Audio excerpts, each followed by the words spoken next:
കേരളത്തിലെ ആദിവാസി ഭൂസമരത്തിന്റെ ചരിത്രത്തിലെ ചോര വീണ ഒരു അധ്യായം.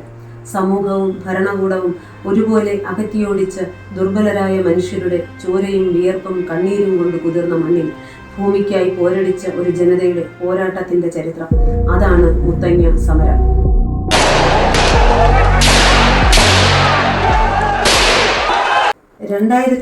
ജനുവരിയിൽ CK ജാനുവിന്റെയും M ഗീതാനന്ദന്റെയും നേതൃത്വത്തിൽ വയനാട്ടിലെ മുത്തങ്ങയിൽ ആദിവാസികൾ കുടിൽ കെട്ടി സമരം ആരംഭിക്കുകയുണ്ടായി.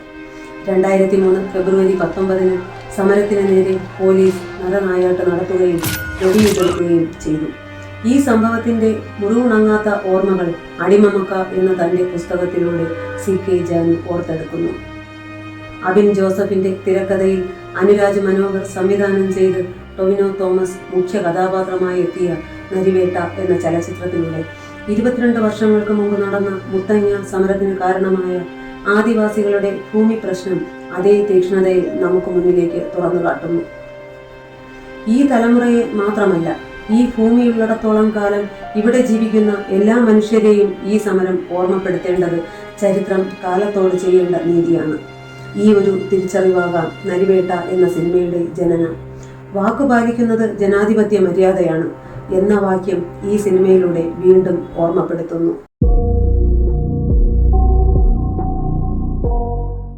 കർണാടകയും തമിഴ്നാടുമായി ചേരുന്ന വയനാട് ജില്ലയിലെ അതിർത്തിയിൽ 2 ഭാഗങ്ങളിലായി ചിതറിക്കിടക്കുന്ന ഒരു പ്രദേശമാണ് മുത്തങ്ങ.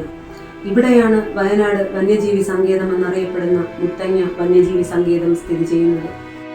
കോഴിക്കോട് റെയിൽവേ സ്റ്റേഷനിൽ നിന്ന് 110 കിലോമീറ്ററും കോഴിക്കോട് എയർപോർട്ടിൽ നിന്ന് 115 കിലോമീറ്ററും സുൽത്താൻ ബത്തേരിയിൽ നിന്ന് 14 കിലോമീറ്ററും മാത്രമാണ് മുത്തങ്ങയിലേക്കുള്ള ദൂരം. വടക്ക് കിഴക്കായി തോൽപ്പെട്ടി കുറിച്യാട് റേഞ്ചുകളിലും തെക്ക് കിഴക്കായി സുൽത്താൻ ബത്തേരി മുത്തങ്ങ റേഞ്ചുകളിലുമായി 345 ചതുരശ്ര കിലോമീറ്റർ വിസ്തൃതിയുണ്ട് ഈ സംരക്ഷിത വനപ്രദേശത്തിന്. കർണാടകയിലെ നാഗർഹോളെ ബന്ദിപ്പൂർ വനമേഖലയുമായും തമിഴ്നാട്ടിലെ മുതുമലൈ വനമേഖലയുമായും ബന്ധപ്പെട്ട് കിടക്കുന്ന ഈ വന്യജീവി സംരക്ഷിത പ്രദേശം നീലഗിരി ബയോസ്ഫിയറിന്റെ ഭാഗമാണ്. ആർദ്ര ഇലപൊഴിയും കാടുകളും നിത്യഹരിത വനങ്ങളുമാണിവിടെ. കടുവ, പുള്ളിപ്പുലി, ആന, കാട്ടുപോത്ത് തുടങ്ങിയ നിരവധി വന്യജീവികളുടെയും മറ്റു ജീവജാലങ്ങളുടെയും ആവാസ കേന്ദ്രം കൂടിയാണ് മുത്തങ്ങ.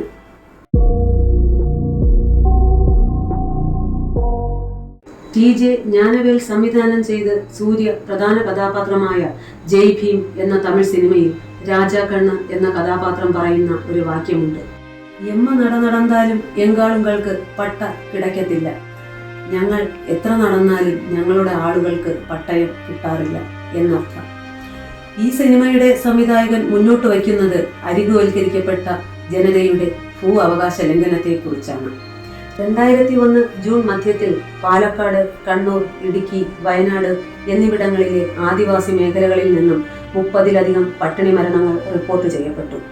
ഈ സംഭവത്തെ തുടർന്ന് CK ജാനു, M ഗീതാനന്ദൻ എന്നിവരുടെ നേതൃത്വത്തിൽ ആദിവാസി ഗോത്ര മഹാസഭ 2001 ഓഗസ്റ്റ് മാസം തിരുവനന്തപുരം സെക്രട്ടേറിയറ്റിന് മുന്നിൽ കുടിൽ കെട്ടി സമരം ആരംഭിച്ചു. സെക്രട്ടേറിയറ്റിന് മുന്നിലും ക്ലിഫ് ഹൗസിന്റെ പടിക്കലുമായി 48 ദിവസം വരെ ഇത് നീണ്ടുനിന്നു. ഈ സമരത്തിന്റെ ഫലമായി ആദിവാസികൾക്ക് ഭൂമി നൽകാമെന്നും മറ്റ് പുനരധിവാസ നടപടികൾ സ്വീകരിക്കാമെന്നും അന്നത്തെ മുഖ്യമന്ത്രിയായ AK ആന്റണി സമരപ്പന്തലിൽ നേരിട്ട് വന്ന് ഉറപ്പ് നൽകിയിരുന്നു. തുടർന്ന് ഒക്ടോബർ 16 സമരം അവസാനിപ്പിക്കുകയും ചെയ്തു. ഈ ഉറപ്പുകൾ വെറും പാഴ്വാക്കുകളായി.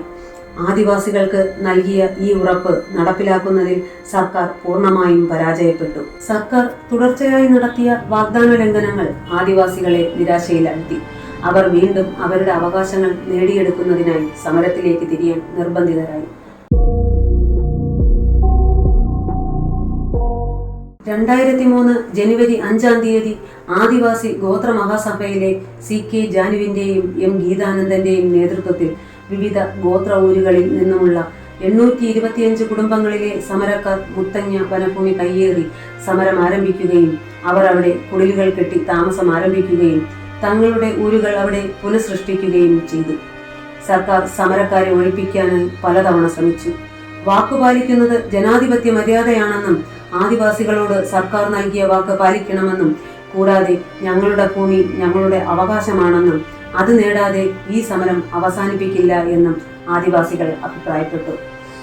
ഒഴിപ്പിക്കൽ വിഫലമാണെന്ന് തിരിച്ചറിഞ്ഞ സർക്കാർ 2003 ഫെബ്രുവരിയിൽ കൂടുതൽ പോലീസ് സേനാംഗങ്ങളെ മുത്തങ്ങയിലേക്ക് വിന്യസിപ്പിച്ചു. 2003 ഫെബ്രുവരി 19 പോലീസുകാരാൽ ചുറ്റപ്പെട്ട ഒരു പുലരിയെയാണ് ആദിവാസികൾക്ക് കണി കാണേണ്ടി വന്നത്. പോലീസുകാർ സമരക്കാരുടെ കുടിലുകൾ അഗ്നിക്കിരയാക്കുകയും കണ്ണിൽ കാണുന്നവരെയെല്ലാം ലാത്തികൊണ്ട് നിഷ്ഠൂരം മർദ്ദിക്കുകയും കണ്ണീർ വാതകം പ്രയോഗിക്കുകയും ചെയ്തു. തങ്ങൾക്ക് നേരെയുണ്ടായ ആക്രമണത്തെ ആദിവാസികൾ കല്ലുകളും വടികളും അമ്പുകളും ഉപയോഗിച്ച് പ്രതിരോധിച്ചു.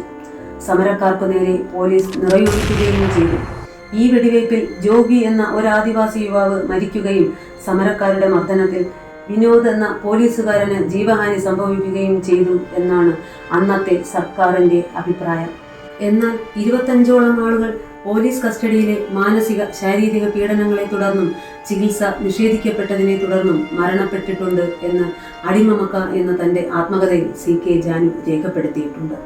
ആളെണ്ണത്തിലും സായുധ ബലത്തിലും മുന്നിലായിരുന്ന പോലീസ് സംഘത്തിന് മുന്നിൽ ഏറെ നേരമൊന്നും പിടിച്ചു നിൽക്കാൻ ആദിവാസി സമരക്കാർക്ക് അന്ന് സാധിക്കുമായിരുന്നില്ല. സമരക്കാർക്ക് നേരെയുള്ള പോലീസിന്റെ ആക്രമണത്തെയും വെടിവയ്പ്പിനെയും ചെറുത്തു നിർത്താൻ കഴിയാതെ ആദിവാസികളിൽ പലരും കാട്ടിലേക്ക് ഓടി മറന്നു. അവരിൽ M ഗീതാനന്ദനും CK ജാനുവും ഉണ്ടായിരുന്നു. പലരും പരിക്കുകളോടെ പോലീസ് പിടിയിലാവുകയും ക്രൂരമായ മർദ്ദനങ്ങൾക്ക് വിധേയരാവുകയും ചെയ്തു. 2003 ഫെബ്രുവരി 22-ാം തീയതി ജാനുവിനെയും ഗീതാനന്ദനെയും തിനൂർ കോളനിക്ക് സമീപത്ത് നിന്നും പോലീസ് അറസ്റ്റ് ചെയ്തു. അറസ്റ്റിന് ശേഷമുള്ള പോലീസ് മർദ്ദനങ്ങളെക്കുറിച്ചും CK ജാനു അടിമമക്കയിൽ എഴുതിയിട്ടുണ്ട്. ആദിവാസികൾ നടത്തിയ ഈ ഭൂസമരത്തെ അംഗീകരിക്കാൻ പോലും സർക്കാർ തയ്യാറായില്ല. ആദിവാസികൾക്ക് നേരെ വെടിയുതിർത്തതിനെയും അവരെ തല്ലിച്ചതച്ചതിനെയും ന്യായീകരിക്കാനാണ് അന്നത്തെ സർക്കാർ ശ്രമിച്ചത്. നക്സലുകൾ എന്നും സായുധ കലാപകാരികൾ എന്നുമാണ് അന്ന് സർക്കാർ CK ജാനുവിനെയും M ഗീതാനന്ദനെയും വിശേഷിപ്പിച്ചത്. അന്നത്തെ പ്രതിപക്ഷ നേതാവായ സഖാവ് VS അച്യുതാനന്ദൻ മുത്തങ്ങയിലെത്തി ആദിവാസി സമുദായത്തെ സന്ദർശിക്കുകയും പ്രതിപക്ഷവും CPM-ഉം ആദിവാസികൾക്കൊപ്പമാണെന്ന് പ്രഖ്യാപിക്കുകയും ചെയ്തു. അതിനെ തുടർന്ന് ആദിവാസികളുടെ അവകാശങ്ങൾ നേടിയെടുക്കാൻ LDF-ന്റെ നേതൃത്വത്തിൽ വലിയ പ്രതിഷേധങ്ങളും പ്രക്ഷോഭങ്ങളും സംഘടിപ്പിക്കുകയും ചെയ്തു. കൂടാതെ ഈ സംഭവത്തെ തുടർന്ന് കേരളത്തിലെ ചിന്തകരും എഴുത്തുകാരും മനുഷ്യാവകാശ സംഘടനകളും വലിയ പ്രതിഷേധങ്ങളുമായി മുന്നോട്ട് വരികയും ചെയ്തു. വനാവകാശ നിയമത്തെ ചൊല്ലിയുള്ള ചർച്ചകൾ ദേശീയ രംഗത്ത് വളരെ ശ്രദ്ധ നേടിയെടുക്കാൻ മുത്തങ്ങ സമരത്തിനായി. എങ്കിലും വാസയോഗ്യമായ ഭൂമി എന്ന അവകാശം പലർക്കും ഇന്നും ലഭിച്ചിട്ടില്ല എന്നതാണ് വാസ്തവം. കണ്ണൂരിലെ ആറളത്ത് കുറച്ചു പേർക്ക് പട്ടയം ലഭിച്ചതും ചെങ്ങറ സമരത്തിൽ പങ്കെടുത്തവർക്ക് പട്ടയം ലഭിച്ചതും മുത്തങ്ങ സമരത്തിന്റെ വിജയമായി. സംസ്ഥാനത്തെ 10,000-ഓളം ഭൂരഹിതർക്ക് ഭൂമി ലഭിച്ചെങ്കിലും സമരത്തിൽ പങ്കെടുത്ത പകുതിയിലധികം പേരും ഇന്ന് ഭൂരഹിതരാണ്. കേരളത്തിൽ ഏതാണ്ട് 15 ലക്ഷത്തോളം ഏക്കർ സർക്കാർ വക ഭൂമി പ്ലാന്റേഷൻ മാഫിയകളും വിവിധ മതസംഘടനകളും കൈയടക്കി വെച്ചിരിക്കുന്നു എന്നാണ് പല റിപ്പോർട്ടുകളിലും കാണാൻ സാധിക്കുന്നത്. മാറി മാറി വരുന്ന ഭരണകൂടങ്ങൾ ഇന്നും ആദിവാസികളുടെ അവകാശങ്ങൾക്കും ജീവിത സുരക്ഷയ്ക്കും സംരക്ഷണം നൽകുന്നതിൽ പല മേഖലകളിലും പരാജിതരാണ്. ഇവരെ ഇന്നും സമൂഹം മനുഷ്യരായി കാണുന്നില്ല എന്നതാണ് ഇതിന്റെ എല്ലാം അർത്ഥം. ഇന്ത്യയിലെ മൊത്തം ജനസംഖ്യയുടെ ഏകദേശം 8.6% മാത്രമുള്ള ഗോത്ര ജനതയുടെ അവകാശങ്ങൾക്കായി ചെലവാക്കിയെന്ന് കേന്ദ്ര സർക്കാർ അഭിപ്രായപ്പെടുന്ന തുകയുടെ പകുതിയെടുത്ത് വീതിച്ചു കൊടുത്താൽ പോലും ഇന്ത്യയിലെ ഓരോ ആദിവാസികളും ഇന്ന് കോടീശ്വരന്മാരായേനെ. അവരും നമ്മെപ്പോലെ തന്നെ ഇന്ത്യ എന്ന മഹത്തായ ജനാധിപത്യ രാജ്യത്തിന്റെ മക്കളാണ്. അവരെ ചേർത്ത് നിർത്തേണ്ടത് നമ്മുടെ നിലനിൽപ്പിന്റെ കൂടി ആവശ്യമാണ്. അടിച്ചമർത്തപ്പെട്ട ആദിവാസി ഗോത്രവർഗങ്ങൾക്ക് ഇനിയും ലഭിക്കാത്ത അവകാശങ്ങൾ സംരക്ഷിക്കാൻ കേന്ദ്ര സംസ്ഥാന സർക്കാരുകൾക്ക് ഇനിയെങ്കിലും കഴിയട്ടെ എന്ന് പ്രാർത്ഥിച്ചുകൊണ്ട് ഈ വീഡിയോ ഇവിടെ പൂർണ്ണമാക്കുന്നു.